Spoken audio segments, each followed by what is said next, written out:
Hi everyone, welcome to your practice and welcome to this short tutorial on breathing, catching your breath. So breathing is one of the most intimate interactions that we have with life. And in fact, when you're born, the first thing that you do, the first thing that you need to do to be alive is inhale. And when we have fulfilled our life, this time around at least, the very last thing we do is exhale. We often consider in our practices how we're taking in the world around us and what we're offering back out to the world around us.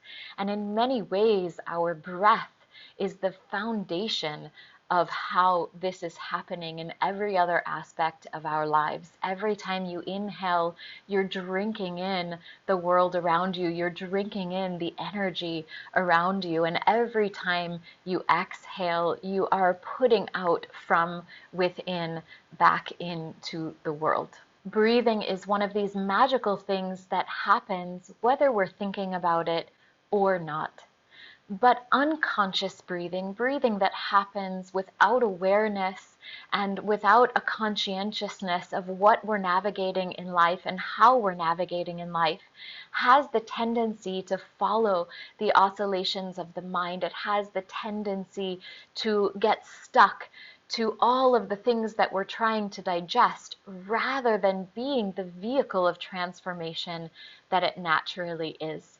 And so yoga provides us with practices not only to learn how to breathe healthfully, deeply, conscientiously, awarely, but deeper than that, provides us with practices to begin to be the alchemists of each experience we have through the breath, and to become the alchemists of our own healing and our own transformation through the power of the breath. And while breathing may be one of the most intimate experiences that we have in life, it also is one of the strongest defense mechanisms that we have. If you consider your life and reflect on any moment that you've had an emotional trauma or any kind of shock or any kind of excitement that really throws you beyond your ability to stay aware, the first thing that we tend to do is hold the breath. Why do we do this? Why is this our natural reaction? Well, simply because if you consider all that we've said about the breath and its responsibility for keeping things flowing in the body, even on an emotional and psychological level, by holding the breath momentarily in a moment of trauma or shock or a highly emotionally charged moment, what we do is we stop the flow of sensation. And thereby, we don't have to feel this heightened sense of whatever it is for however long we're able to hold our breath. But what happens is that often when we decide it's safe to exhale, we don't exhale completely. And I mean this literally, but I also mean it metaphorically. And then what happens is part of that emotional experience that should take its natural course in our experience in life, some of that remains within the body. And little by little, it becomes like compost, and little by little, it begins to affect the function of everything in the body in a negative way. And so, with our ability to cultivate breathing and to stay aware of our breathing, another beautiful factor of healthful breathing and aware breathing is that we don't stop the flow of life when we encounter a stressful moment, but rather we use the flow of the breath to help not only fulfill what that experience is, so that it can come and go and we don't carry the residue of it with us, but it also gives us the opportunity to stay present in those moments and continue to interact with life rather than momentarily becoming the victim of any situation. From the scientific standpoint, healthy breathing literally affects every function of our body. The health of your breath affects most directly the heart rate and blood pressure and how blood is circulating through the body. But as every function of the body relies on oxygenation for its healthful function, the more we are aware of how we're breathing, the more oxygenated our blood is, and thereby the healthier every function of your body is. So if you can imagine learning how to breathe well, the natural result is that digestion becomes better and healthier, the nervous system becomes healthier and more fluid, and thereby allows us to have a healthier stress response. Really important in this moment in time specifically, breathing well supports a healthy immune system, restful sleep, and just about any other thing that you can think of with regards to your well-being. When we look at a holistic health model, one of the most prevalent ideas is a connection or a reconnection between mind and body. But what that really means is a reconnection between all of the layers of our soul, of our mind, of our psyche with physiological functions. And in fact, through the lens of yoga, traditional Chinese medicine, any holistic healing modality, none of this is ever disconnected. And so if you can make even a theoretical through line from what I've just said, healthful breathing as it affects every physiological function in the body, thereby affects every psychological, emotional, soulful function of the body as well. So our breathing is so super important. Our breathing is a powerhouse for our well-being. And learning how to breathe well is fairly simple and fairly straightforward. And just like the physical practice of yoga, simply requires a bit of dedication, a bit of consistency, and a whole lot of presence with the intention that we're working our way slowly to a really fluid, fulfilling, happy life. So breathing exercises in yoga are called pranayama. Prana is a word that you've probably heard before, even if you never stopped to think about what it means. And prana is a word used in the yogic language to describe the energy that animates all of life, an energy that is pervasive in all of life, and depending on what vessel or what instrument it's flowing through, takes on different functions. Yama or ayama is simply a word that means, loosely translated, to control. And so pranayama is translated in yogic practices as breath control, or perhaps better, breath cultivation. And so many of you out there listening to this video have probably heard at one point or another either a healer or a yoga teacher say, send your breath to the area of your body where you feel resistance. And if you're thinking from the physiological state of mind, you're thinking, well, my lungs only reach to a certain point, and how in the world do I send my breath somewhere that my lungs don't reach? But again, just beginning to lightly connect all of the dots. If the breath is responsible for the circulation not only of the blood, but actually in fact the prana of your entire body, you really do have the power to send your breath anywhere. And with this really cool ability to literally send your breath anywhere in your body, you begin to regain control of how things are flowing and moving, connecting and relating to one another within the entirety of your experience as a human being. And so a few important things to consider as you approach these practices of pranayama, or these breathing practices within the yoga tradition. The first thing is the posture of your body. Most pranayama exercises are practiced in a seated meditation position. We most often take sukhasana, which is an easy cross-legged seat, but for many of us, depending on where we are in our lives, what we're dealing with in our lives, or what day it happens to be that we sit down into our practice, that might not be the most comfortable position. So using props to lift the seat a little bit, kneeling is perfectly fine, and there are many other positions that allow the spine to be long over the base of the legs and the hips. And this is really the most important consideration when you're choosing your position for breathing exercises, and that is that we would really ideally love for the spine to be long and tall, without stress, without tension, and in the most easy and comfortable way possible. And while finding a seated position is ideal, of course, there are many options. There are some breathing exercises that we can do laying down, but because we're working on circulating the energy of the body with our breath, laying down sometimes brings a heaviness and an inability of the energy to circulate properly for the exercises that we're doing. And the alternative option is to use a chair, to sit in a chair that allows your feet to be planted on the ground. And I suggest that if you are using a seat or any kind of chair, that you move your back away from the back of the chair so that you're still cultivating your own ability to hold yourself upright with a long spine, with a tall spine in a seated position without the assistance of the back of the chair.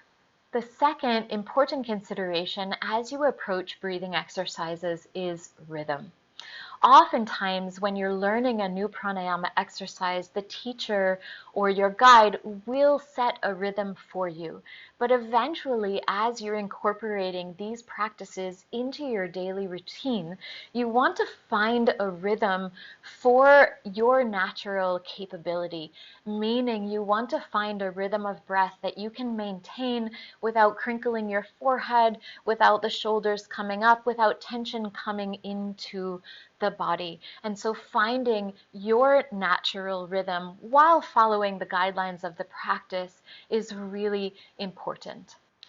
And alongside that suggestion or that consideration is a third important thing to think about, and that is, like with the physical practice, if you're practicing breathing exercises and you find that tension is creeping into the body, or you find that you feel pressure in your head or your face or your chest or anywhere in the body for that matter, or you understand that you feel like either you're hyperventilating or you're not getting enough air, this is the moment to soften the practice, to let the practice go for a moment, return to your natural breath without any particular intention or attention until you feel the body relax, until you feel the pressure dissipate, and then when you feel ready, re-engage in the practice.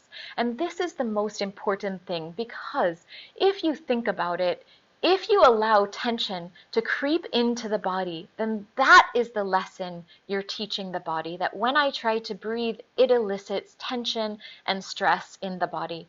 And clearly what we're trying to do is exactly the opposite. We are trying to cultivate this river of breath as our companion for any type of alchemy that we want in our lives. And so even if you're following a lead class, even if you're following one of the exercises that I happen to be leading and you feel any of these tensions creep into the body, just stop for a moment.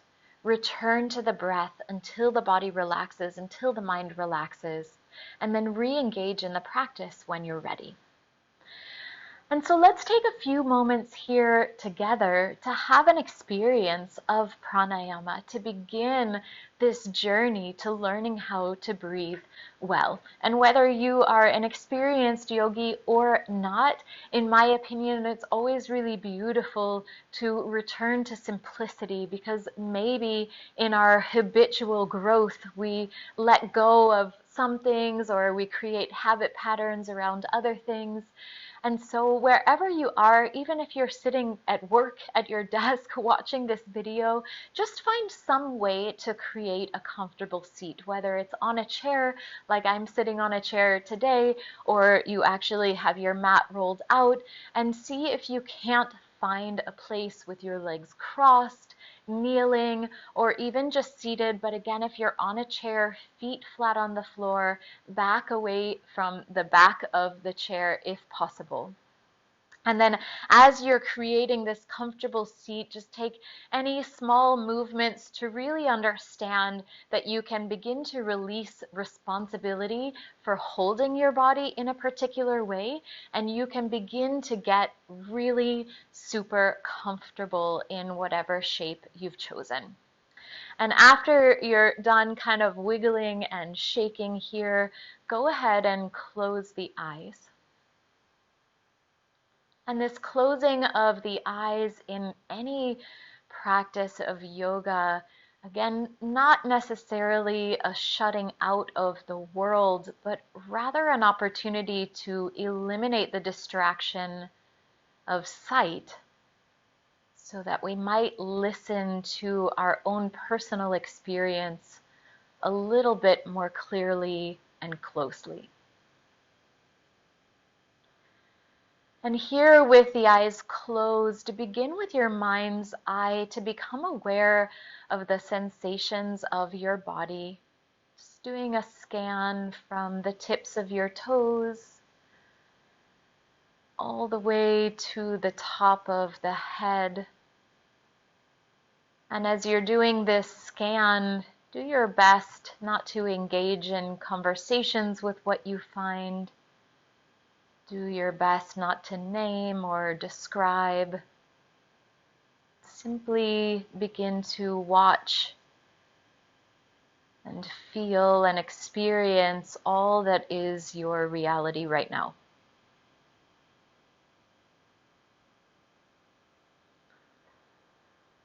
And as you continue this gentle scan, imagine the tips of your ears floating up toward the sky or the ceiling, creating a gentle length from the base of the spine all the way out the top of the head.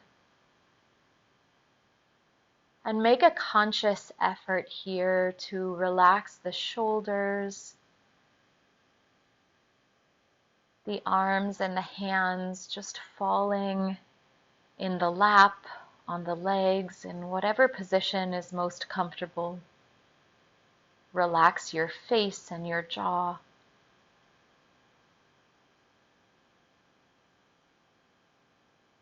Really clearly aware of your existence in space, but to the best of your ability, relaxed and at ease.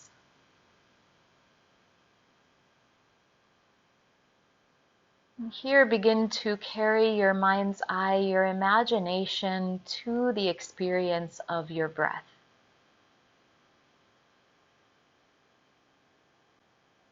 Sometimes just bringing our awareness to the breath creates a sensation of wanting to sigh, or taking a slightly deeper breath. Follow that intuition in the body. But no need to necessarily change anything about the breath just yet. And just like the scan of the body, as you bring the mind's eye, your concentration fully to the experience of the breath, watching, feeling, listening to the best of your ability, without discussion, without description of what you're finding, what you're seeing, what you're feeling.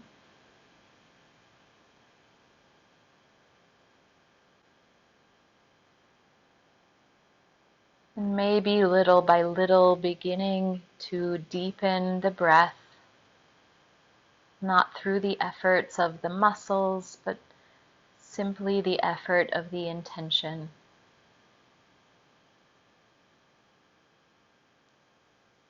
feeling the inhale become a bit more full, and inviting the exhale to be a bit more complete.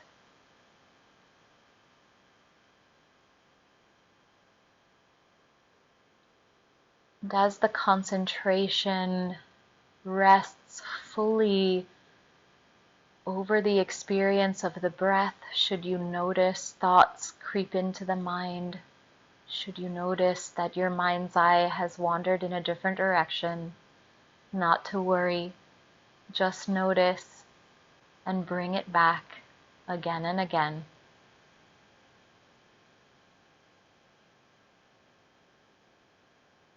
And here again, as the breath begins to deepen and become more fulfilling, if the natural inclination to have a gentle sigh happens, go for it, follow it, and then gently close the mouth and continue to breathe deeply.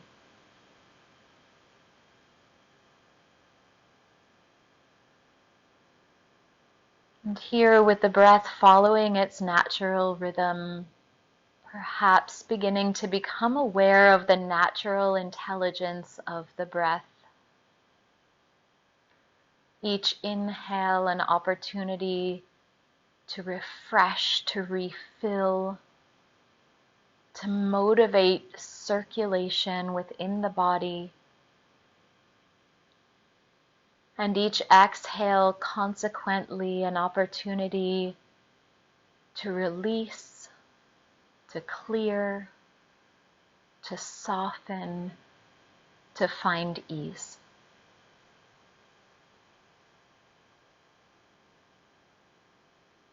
Watch and listen for a few breaths more, seeing if you can't begin to feel the roundness and evenness of the breath.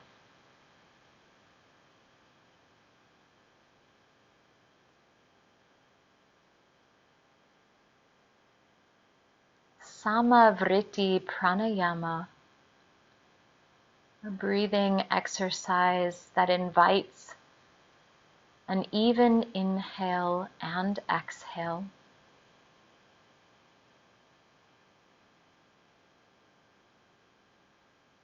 We will take a round of Vritti together to the count of 3. Whoever you are in your breathing, now take a nice indulgent exhale and breathe all the air out of the lungs. And we begin to the count of 3 our next inhale together. Inhale for 1, 2, 3. Exhale 1, 2, 3. Inhale 1, 2, 3. Exhale 1, 2, 3. Inhale 1, 2, 3. Exhale 1, 2, 3. Inhale 1, 2, 3. Exhale 1, 2, 3. Inhale 1, 2, 3. Exhale 1, 2. Soft face, soft shoulders. Inhale 1, 2, 3. Exhale 1, 2, 3. More rounds like this. Inhale 1, 2, 3. Exhale 1, 2, 3. Inhale 1, 2, 3. Soft and full. Exhale 2, 3. Last round. Inhale 1, 2, 3. Exhale 1, 2, 3. Beautiful. Take a nice deep inhale here. And as you exhale, open the mouth and have a gentle sigh. Take another nice deep inhale here. And simply exhale completely. Return to the natural rhythm of your breath.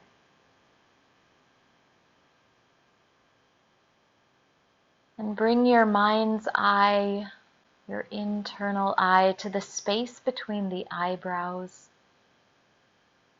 And as your breath returns to its natural rhythm, allow your concentration to rest there.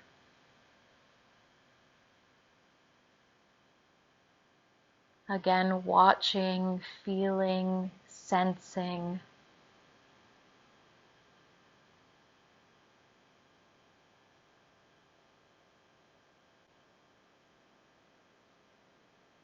Sensing any change in sensation in the body, in the mind.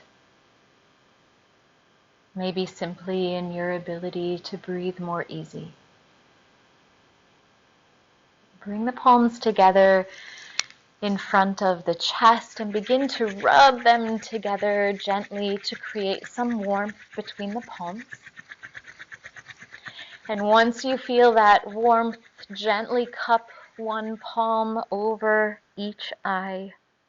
Try not to press the eyes, but just let the warmth be an encouraging to begin to flutter the eyes open. And here you can slide the palms up and give a little massage of the eyebrows, the temple, the forehead, maybe even the jaw. And then let the hands rest back in the lap. Wonderful. I hope that experience was fruitful for you in some way. And just one last little consideration, a logistical consideration, and that is that many pranayama exercises in the yogic practices are in fact done by breathing through the nose. But of course, in real life, sometimes we have a stuffy nose, sometimes we have other obstructions. So when I'm approaching my pranayama practice, the first thing that I like to do is blow my nose. And there are many things that can help us with stuffy nose. It's a completely other topic, but neti pot, other things to help keep our sinuses healthy, many possibilities there for another time. But I always have a box of tissues in my practice space so that when I go to do my breathing exercises, I can give a good strong blow before I start those practices. But if that also isn't an option, you can try some of the exercises through the mouth, but the energy of breathing through the mouth has a completely different effect on the nervous system. So just be wise or ask your instructors for guidance if you find yourself in a situation where breathing through the nose is very difficult. We never want to try to force that because of course that brings stress and tension into the experience of learning how to breathe, which is exactly opposite what we're trying to cultivate. So I hope you have enjoyed this tutorial. Thank you so much for joining in today. One last little tidbit, and that is for any practices within the yogic tradition, consistency is key. Actually, for any type of medicinal influence that you bring into your life, consistency is key. Life is always changing, and what we are looking for is beacons of wisdom and support to keep us on our journey toward a really well-lived life. And so, even if you don't know any other practices other than what I've just presented to you in this tutorial, make 5 minutes a day at your desk, set an alarm, do whatever you need to do to stop, to close your eyes, to sit up nice and tall, and to take at least 10 deep breaths. Even if you don't follow some of Vritti breathing, 10 deep breaths in tranquility 1 or 2 times a day. Try that for at least a month every single day. and see if you don't start to see the benefits of these practices creeping into your life. It will happen. So again, consistency is key. With any of these practices, a little bit each day goes a much longer way than a lot every once in a while. Thank you so much again for joining. Breathe deep, breathe easy, be inspired, and I will see you on the mat.